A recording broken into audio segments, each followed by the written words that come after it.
ถึงสิเกิดบ้านนอกคอกหน้าบ้านป่าขาดอนบ่ร่ำรวยเป็นแสนเป็นล้านคือเพิ่นแต่ว่าเฮามีวัดมีครูบาอาจารย์มีพี่มีน้องที่รักศีลรักธรรมเฮามีสัมมาทิฏฐิมีความเห็นถูกเห็นตรงตามคำสอนพระพุทธเจ้าอย่างน้อยๆนี่เชื่อว่าบาปมีบุญมีชาติหน้าชาติก่อนนรกสวรรค์มีเฮ็ดดีก็ย่อมได้รับผลดี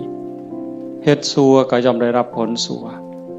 พระพุทธศาสนาสอนเรื่องเหตุเรื่องปัจจัยเพราะสิ่งนี้มีสิ่งนี้จึงมี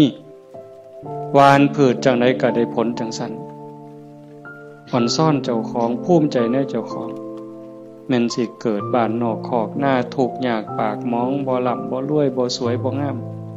แต่เฮามีโอกาสได้เข้าวัดได้มีโอกาสปฏิบัติธรรมเป็นผู้บ่ประมาทได้ยินเสียงปากเสียงเว้าของครูบาอาจารย์น้อมนำลงสู่การประพฤติปฏิบัติซ้ำนี่เฮาก็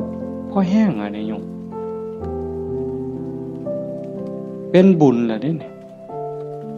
เกิดปีติเกิดความอิ่มใจแล้วก็ตั้งตนในความบ่ประมาทอีก